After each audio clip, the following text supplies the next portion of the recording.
Hey guys, it's RockerMax32 here, and today I'm bringing you a lightning review of the Duel on Peridia set. This set is set number 75385, comes with 382 pieces and 5 minifigures. Today I'm going to show you the build, I'm going to show you everything that you need to know about this set, and then I'll give you my favorite parts about it and the worst parts about it, and that should give you a pretty good idea of whether or not you want to pick this up. In the box you get 3 numbered bags, an instruction manual, and a massive sticker sheet. This is one of my first gripes with the set, is that this is a ridiculous amount of stickers. Now let's first go through the minifigures and I'll rank them worst to best. Now this trooper I'm going to have to rank 2 times. The first time we're ranking him worst of the worst because of the fact that this is not Captain Enoch. I have my feelings on why LEGO didn't include Captain Enoch, and this guy is at the bottom of the list because he's not Captain Enoch / Captain Enoch wasn't included on top of this minifigure selection. In my opinion, the actual worst minifigure in this set is Ezra Bridger, and that is simply because of those eyes. They are just so unsettling. They're really weird looking. The minifigure overall is fine and pretty accurate to the show. I love the hairpiece, but those eyes are just horrible. It makes the face print just jump out in a way that it totally shouldn't, and for that reason I put Ezra as the worst minifigure. Next up we have the Night Trooper. This guy's pretty cool actually, with the gold and the red fabric pieces. Very interesting figure. Some people will probably be army building him, which will be very expensive, but pretty fun. They also gave him an actual zombie headpiece, which is just cherry on top. LEGO did not have to do that, but it's the least they could do because they weren't willing to make an Enoch. Next up in third place, I have Morgan Elsbeth. I have the other version of Morgan Elsbeth, and this one is very similar, but the extra printing that they added onto her face is just perfect.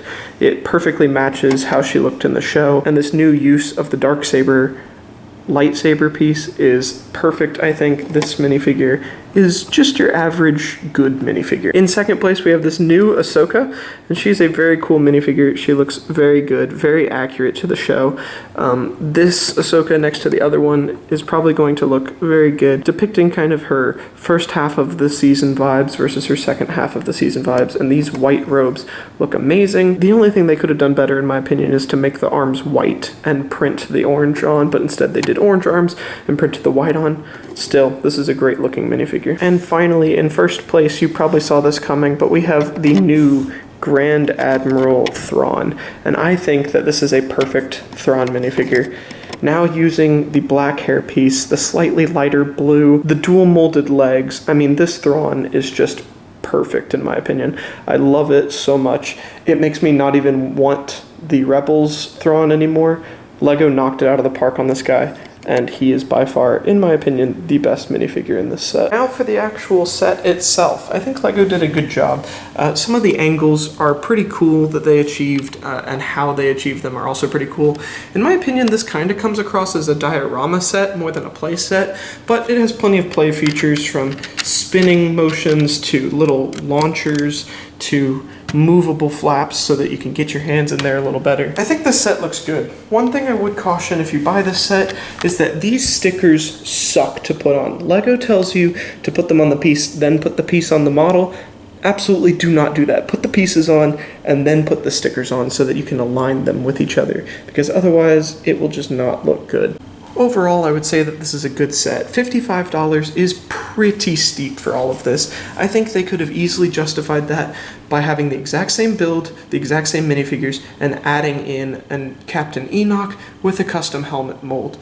If they had done that, I think it would be much more worth the price, but still at $55, if it's burning a hole in your pocket, this is a cool pickup, and I think a lot of people will pick it up simply for that Thrawn minifigure. But yeah, this concludes my thoughts and review on the Duel on Peridia set. I think LEGO did a good job. Definitely some left to be desired, especially with that Captain Enoch, but the minifigure selection is still good. They did a good job on basically all of the minifigures, and the build itself is a really cool display build that I think will look good on top of any shelf or anything like that. But yeah, would I recommend buying it? If you have the money, and especially if you want that Thrawn, absolutely. The Rebels Thrawn alone, which was our only version of Thrawn before, was trading for more than this set is worth. So if you think about it like that and you really just wanted a Thrawn minifigure, you're getting a lot of extra stuff for the price of that Thrawn. But if you think about it as a LEGO set, compared to other LEGO sets, it's pretty expensive. But that seems to kind of just be the direction that LEGO Star Wars is moving to, is more expensive sets and less included. LEGO is also clearly trying to save costs, especially on their LEGO Star Wars line. I think a clear example is they did not want to make a new mold for Enoch's helmet, and I think that that leaves a lot to be desired in this set. He was one of the coolest characters that came onto the screen. It was like, what's happening here? It was a crazy looking stormtrooper, and in the main scene that he's included in, LEGO just forgets to include him. I don't think so. I think everybody knows that they were trying to save money, and they clearly did it, but at $55, they had plenty of margins, in my opinion, to put that Enoch in there. But like I said, if you like it, if you wanted to pick up a Thrawn anyway, and if you have the money, it's definitely a cool pickup. I'm very excited to have this, and it was a fun build. I think this is going to look great on top of one of my shelves. So that concludes my opinion on whether or not you should buy it, and my opinion on the set itself. I'm happy to have it, and I do think that it is a good set overall. Anyways, that's it from me. Check out some of my other LEGO reviews. I'm going to be reviewing more sets. I'm not a LEGO ambassador, so I don't get these sets early, but these are unpaid reviews, so you can trust that at least what I'm saying is my personal opinion and not being paid for by anybody. Feel free to check out some of my other videos. I'm trying to make a lot of really awesome LEGO Star Wars content, but thank you so much for watching, and I will see you in my next video. Peace.